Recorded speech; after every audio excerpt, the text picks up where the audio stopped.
Emiliza Molly Chong ng Department of Health at siya rin po ay isang Doctor of Dental Medicine. Good morning po sa inyo, Doktora Molly. Si Good Xander morning po ito po. at si Angel.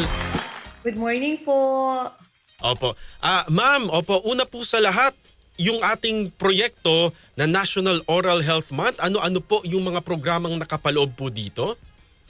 Actually, ang Oral Health Month po ay talagang ipinagdiriwang na since 2004 when it was presidential proclamation ni GMA po. But at the time, it was Dental Month. Pero ngayon po sa Department of Health, we try to amend it as Oral Health Month because of the UHC. Sa UHC po kasi hindi lang ngipin ang pinag-uusapan, kundi po yung buong bibig po ang ating pinag-uusapan. Kaya po ang isinusulong namin ay Oral Health Month. So in this month, hindi masyadong maraming activities but ini-emphasize po natin ang mga efforts po ng Department of Health together with PhilHealth. So isa po yan, kailangan po ang maigting na kampanya para po malaman na meron na pong mga preventive package na naisulong ang Department of Health at ng PhilHealth. Pangalawa po, meron tayong mga fluoride varnish activities with certain LGUs at meron din po tayong ang tawag dito sa sa mga Schools? elderly natin. Sa National nakatatanda. Senior Citizens Commission. Yan. Meron po tayong mga konting activities po para din matulungan po ang ating mga kababayang geriatric na, ang mga senior citizen, para po yung kanilang nutrition ay maayos pa din despite the age. Ganyan po. Yusek, ngayon nga pong Oral Health Month, ano po ba yung pinakakaraniwang problema ng mga Pilipino, no? Pagdating po sa ipin at nabanggit nyo nga kanina, hindi lang ipin, pati bibig. Opo. Nakakalungkot man pong sabihin, pero sa ating pong bansa, siyam sa 10 bata ay merong sirang ipin. At hindi po magandang senyalis ito dahil bata pa lang ay hindi na po napapangalagaan ang ating mga ngipin. So kung hindi po healthy ang ngipin, definitely somewhere sa loob ng bibig ay magkakaroon din ng problema. Kasi ngipin lang po ang nakikita natin. Pag nagka-problema ang ipin, pwede din po magka-problema ang gilagid. Pag problema ang gilagid, pwede rin pong magkaroon ng problema yung buto na nag-hold sa ngipin. So yun po yung nakatago sa gilagid. So ano po siya, it's an effect na parang domino effect na ay, yun lang pala, nagsimula lang po sa ipin. So yan po ang nakakalungkot. Even po kaya, bukod po doon sa sira ng ipin, mataas din po ang ating rate ng gingivitis or periodontitis. Ano po yung gingivitis po, Doktora? Kung i-explain po natin sa ating mga kababayan. Yung gingivitis po, ito po yung ating mga gilagid. Yun po yung nag-hold ng ating ngipin. Yun po yung makikita mo na doon po sa junction ng, yung nakikita po sa ngipin ay yung sa bibig ay yung crown. Yung pong nandun sa Ilalim. Opo, yung medyo nasa buto na, yun po yung gilagid na pag na-toothbrush mo, pwedeng dumugo. Yan po yan. Kaya dapat yung pagsusipilyo din natin, Yusek, ay hindi madiin. 'Di ba? Kumbaga, lalo na yung malalambot dapat yung Soft bristle. Oo, yan, soft bristles. Opo, tama po yun. Ganun po dapat. At saka very tender po ang pagsisipilyo sa ating mga ngipin at ating pong gilagid. Opo. Yun hong problema natin na marami po tayong kababayan na hindi po nagpapadentista. Dahil nga po siguro po sa takot din po dun sa gastos. Nabanggit niyo po yung PhilHealth packages. Ano po ang mga nakapaloob dito at sino po yung mga pwede?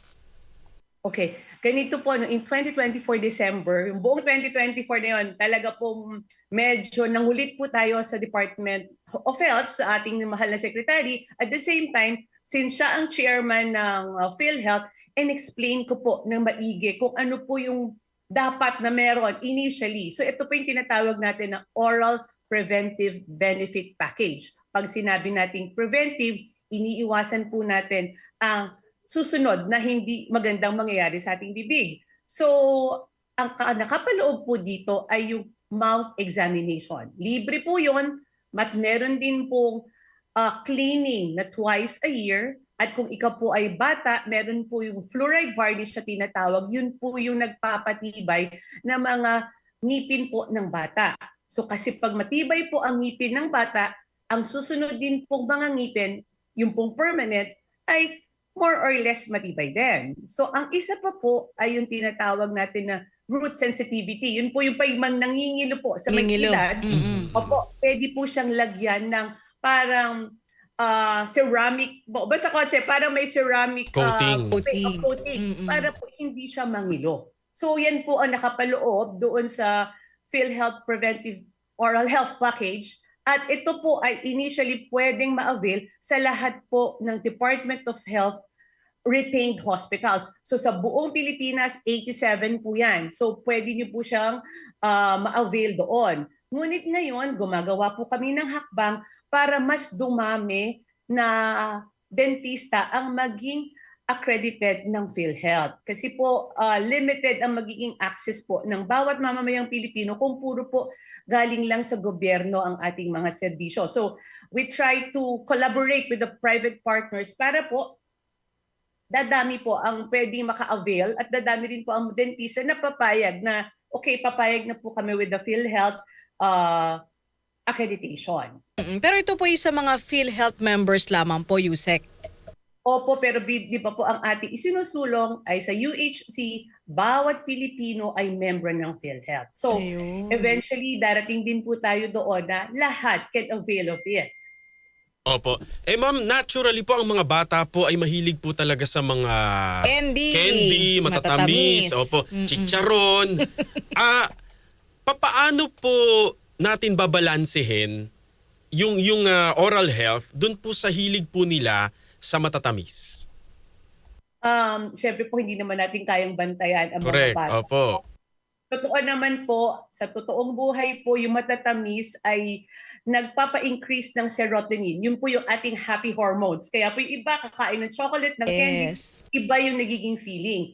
Ang kailangan lang po nating ma-instill ay yung pagsisupilyo ng at least twice a day or bago matulog sa gabi. Kasi po yan po doon po nagiging very active ang ating bacteria sa bibig. Kaya nasisira ang ipin. Kasi tulog ka po, walang activity eh. So, dyan po talaga mataas ang activity ng bacteria na nakakasira ng ipin. At speaking of pagsisipilyo, Yusek, gaano ba dapat kadalas palitan yung ating mga toothbrush? Toothbrush. Kasi iba parang nakabukan na. Nag-bloom na yung...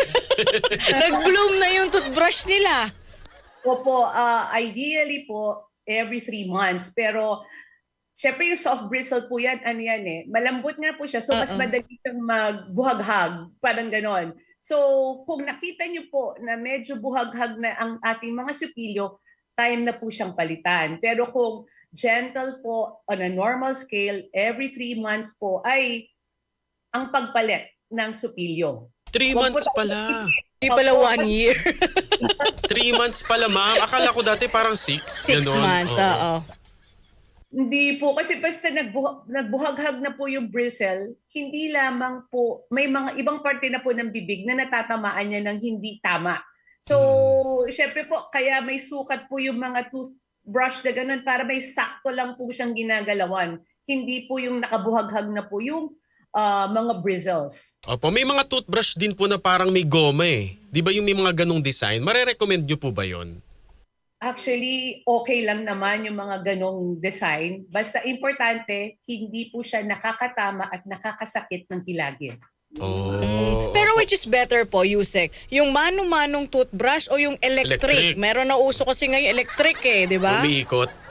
Opo, yung electric kasi parang relax mode ka lang. Hindi Oo. hintayin mo siyang matapos. Kaya parang ang dating, hindi ka po nag-exert ng too much effort sa pagsusupilyo. Kaya wala ka matatamaan na madiin. So that's why nauso po yung electric toothbrush na yan. Tapos counted din na parang kung ilang minuto dapat i-toothbrush ang ipin. Opo. Kung halimbawa po ang isang tao po ay nasa labas, no, wala po siyang pagkakataong mag-toothbrush kasi nasa trabaho, etc. Ano po yung maipapayo po ninyo? Halimbawa, pwede na bang magmumuglang ng tubig? Ganun po. Merong mga mouth spray kasi. Mouth spray, ganun po. Kami po sa aming pag-aaral, nung ako po ay estudyante pa, pinaka-effective talaga ay magmumog at least para mawala po yung nasisingit na pagkain in between. So, kasi syempre po, kung ang pag kumakain, hindi maiiwasan na in between ng ngipin ay may naiiwan na mga food particles. So, mouthwash would do, but at the end of the day, you really have to do toothbrushing together with flossing. Yan po ang isinusulong ng Department of Health na proper na pag-aalaga sa bibig.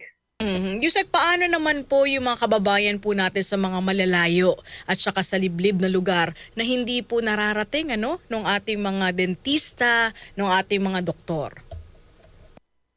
Ang ginagawa po natin sa Department of Health ay really collaboration with the local government units. Kasi may mga bagay po na sinasabi natin, di ba, na devolve ang healthcare. It's because yung budget po for these things ay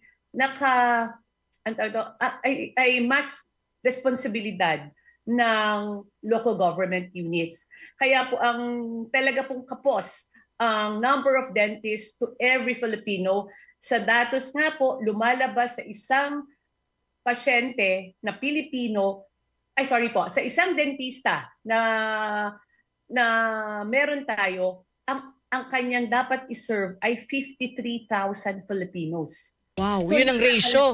Yes. Sa WHO, ang kailangan po ay for every one dentist ay 7,500 individuals lamang.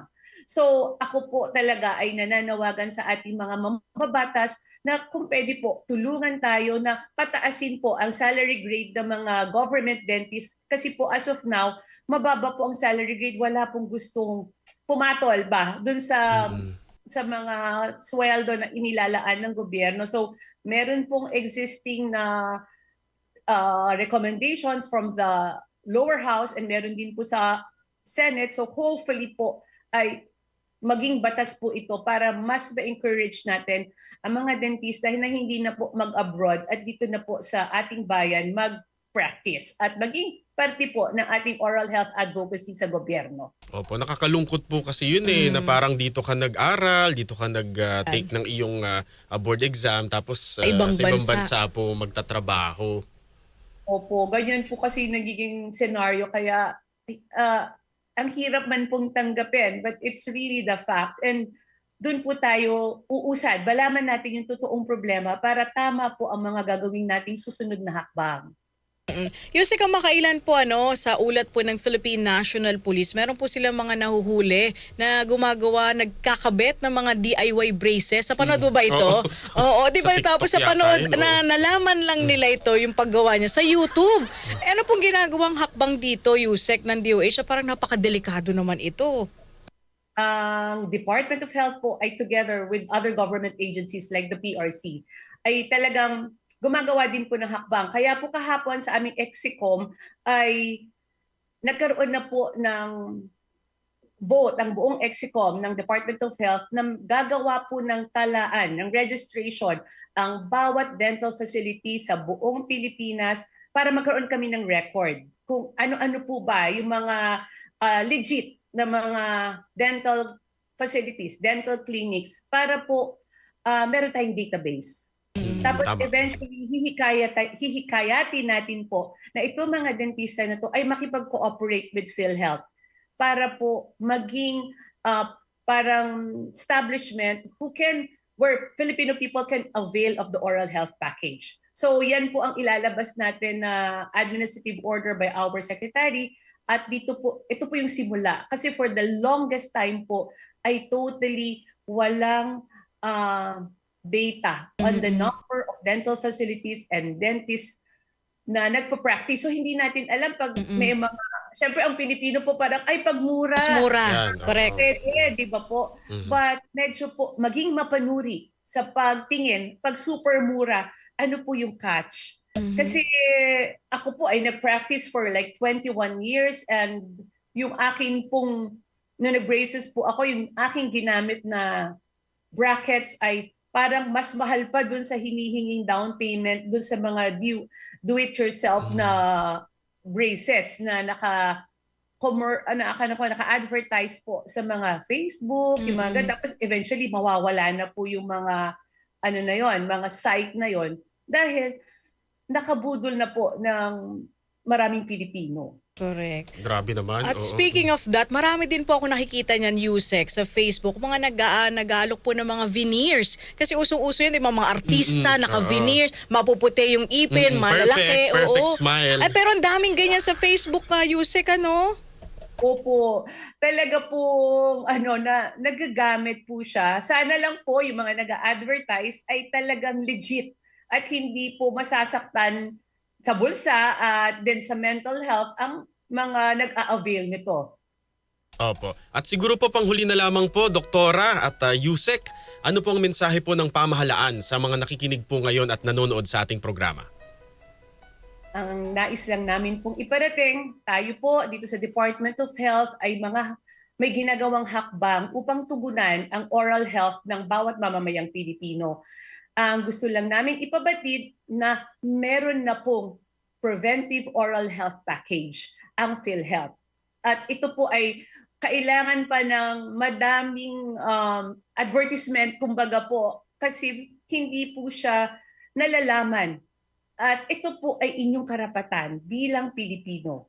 Hindi na ang pagpapahalaga po sa holistic health ng isang Pilipino ay kasama po ang bibig. Huwag pong kaliligtaan. Kaya nga po sinasabi namin, pag sumakit ang ngipin, super sakit, only to remind that ito po ay parte ng iyong kalusugan. Huwag pababayaan. At nandito po ang Department of Health together with PhilHealth na kayo po ay alalayan. Ito lamang po ay simula.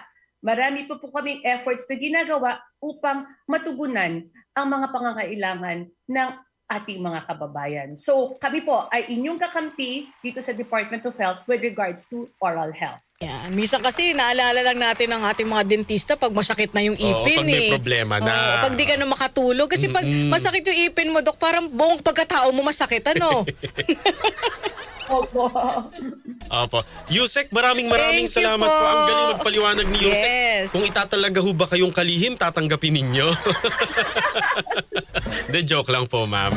Thank you po, Yusek. Maraming salamat po, Undersecretary Emily. Salamat at good morning. Thank you so much po, Yusek Emiliza Chong, si Doktora